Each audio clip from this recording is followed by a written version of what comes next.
Un jour, il meurt obstinément. Combien de tours de roue, d'arrêt et de départ, il n'en finit pas de dissimuler l'espoir. Il s'appelait Jean-Pierre, l'attaquant de sommeil.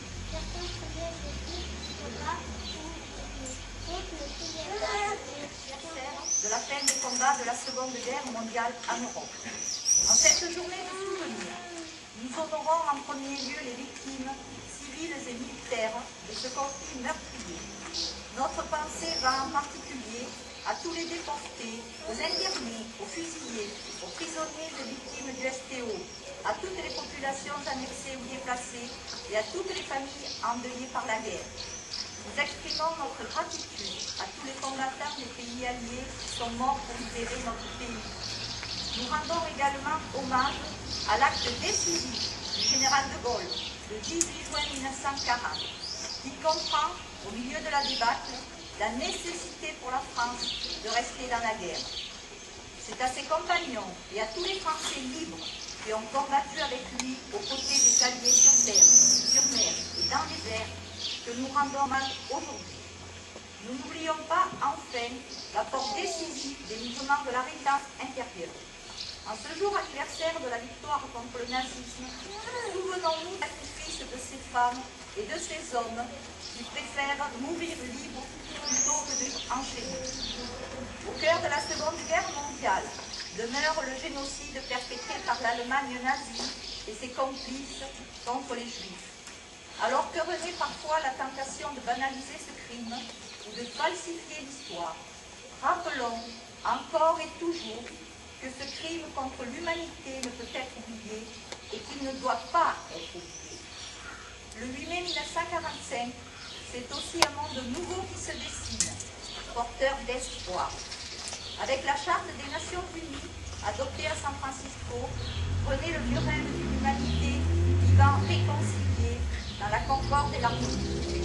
Enfin, c'est l'ambition d'une Europe unie par un projet politique pacifique qui se concrétise avec les prémices de la construction européenne. À l'heure où la France s'interroge sur son rôle dans le monde, méditons les enseignements de ce XXe siècle de fer.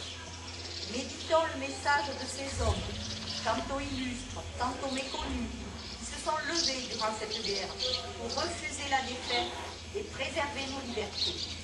Méditons le message des architectes et des bâtisseurs de paix qui ont œuvré pour un monde de progrès aspirant au meilleur de l'homme. Jean-Marie Bockel, secrétaire d'État à la Défense et aux anciens combattants. Message du 8 mai 2008. Sans ces hommes, sans ces femmes, civils ou militaires, qui se sont levés, seuls ou en nombre, pour combattre une idéologie perverse à l'encontre de toute humanité, que serions-nous aujourd'hui? Pourrions-nous fêter aussi librement ce 8 mai, ce jour de la victoire, marquant la capitulation sans condition des armées nazies de l'Allemagne hitlérienne? Le 8 mai 1945, fin en Europe de la Seconde Guerre mondiale. 110 millions de combattants de par le monde, 55 millions de morts, 35 millions de blessés, 3 millions de disparus. Tels sont les chiffres du lourd bilan. Leur sécheresse ne donne pas l'ampleur du désastre humain et matériel que 6 années de guerre ont entraîné. Ce conflit, le plus coûteux en vie humaine de toute l'histoire de l'humanité, fit davantage de victimes civiles que militaires. Il a laissé un monde déchiré et dévasté. Aussi, en ce jour anniversaire, ce 8 mai 2008, rappelons l'ampleur des crimes abominables commis. Inclinons-nous devant ces innombrables victimes des bombardements aériens, des combats meurtriers, de la captivité, des internements, des évacuations massives des populations, de la déportation, des fusillades, des massacres et des génocides. Rendons hommage à tous les soldats de tout grade des armées de la France et des forces alliées, ainsi qu'aux volontaires de toutes les résistances nationales en Europe, en Afrique et en Asie. Pour l'Union française des associations de combattants et victimes de guerre, il importe que ces pages d'histoire faites d'événements douloureux et de moments héroïques soient connues, comprises et partagées par tous.